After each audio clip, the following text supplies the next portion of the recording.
Morning. It's Monday, October 7th. Another day that will live in infamy. This is a day that marks 1 year since the Hamas attack on Israel, which killed over 1,200 people and led to the subsequent war that is still going on in Gaza. This year, for many, the emotions will be extraordinarily powerful, given that this is the midpoint between the 10 days spanning Rosh Hashanah and Yom Kippur.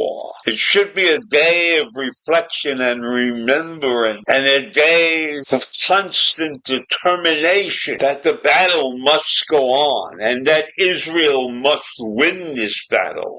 Right now, this small nation in the middle of many enemies is fighting a war on 7 fronts. Unbelievable situation to have this small nation in. But nevertheless, there are many in the world that would like to see Israel and the Jews disappear, because there is no other reason in my mind that Israel is under attack so viciously and so permanently, except that the fact that they are Jews. So now the Jews find themselves still under attack. And thousands of Israelis are marking the 1-year anniversary of last year's deadly attack by the militant group Hamas near the border with Gaza.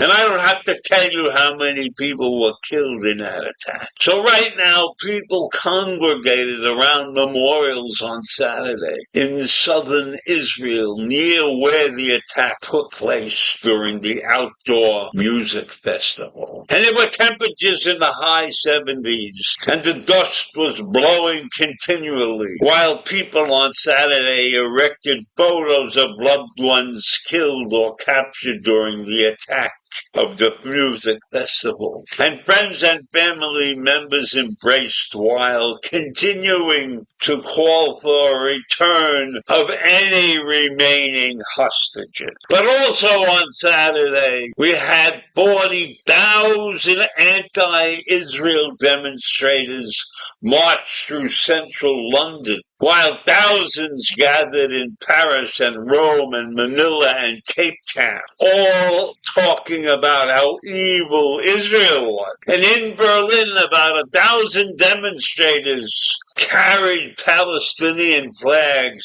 and chanted 1 year of genocide, which is a phrase that Israel disputes, saying it is defending itself. And the demonstrators also criticized police violence against the pro-Palestinian protesters. So the Israeli Defense Forces are on high alert ahead of this anniversary. Israel is ready if it has to be. We are prepared with reinforced troops based upon the assumption that toward the states, attempted terror attacks will be carried out against the home front. And that's what the Israeli military spokesman Daniel Hagar said. Now, we all know that the attack and kidnappings by Hamas has led to the year-long ongoing war between Israel and Hamas in Gaza. And there have been 41,000 or more people killed so far in Palestine. And that's according to the Hamas-run Gaza Health Ministry. And officials believe that Hamas is still holding around 95 people hostage in Gaza. And if they would choose to give those people up, maybe this horrible war would end.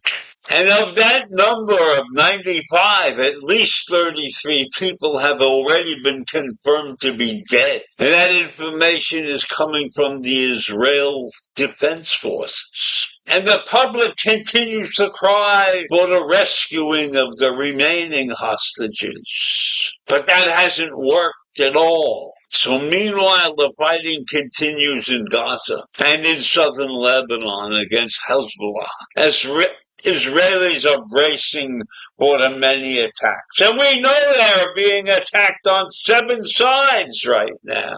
And U.S. President Biden said he opposes a possible Israeli attack on Iran's nuclear sites, urging Israel to take a more tempered response, even following Iran's missile attacks. Why? Why does he have to open his mouth and say that? Let the Iranians fear that the Israelis are going to come in and do some serious damage to their homeland.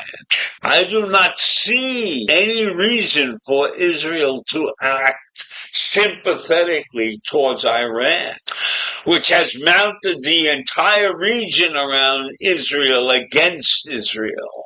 On Saturday, Benjamin Netanyahu noted that his nation is fighting on 7 fronts, as if the rest of the world didn't know that. But I bet you the rest of the world really didn't know that. Hamas and other militant groups in Gaza, Hezbollah in Lebanon, the Houthis in Yemen, Iran-backed militias in Iraq and also Syria, Iranian efforts to arm Palestinian militants in the West Bank and against Iran, which first attacked Israel in April and then again on Tuesday night. So last week, Iran fired over 200 ballistic missiles into Israel. And they are the ones behind this 7-front war, Netanyahu claimed.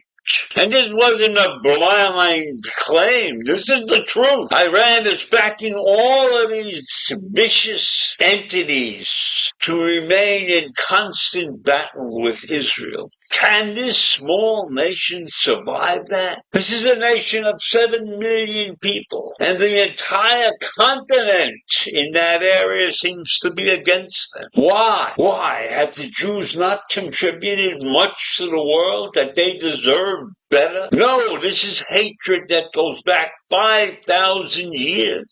And it's not going to end now. And I don't know that it ever will end. And Israel will have to continue to defend itself. And luckily, they do have some supporters outside of the region, the United States. Many of the European nations are supporting Israel. But how long can this go on? How many years is it going to take to end these vicious attacks on Jews and Israel? I don't know the answer to that question, but that's the way it is. And that's the way you look out on these high holy days and hope and pray that this thing can be ended soon. But I doubt that. I doubt that. And so I leave you with these horrible thoughts today. Have a great day, if you can. Bye.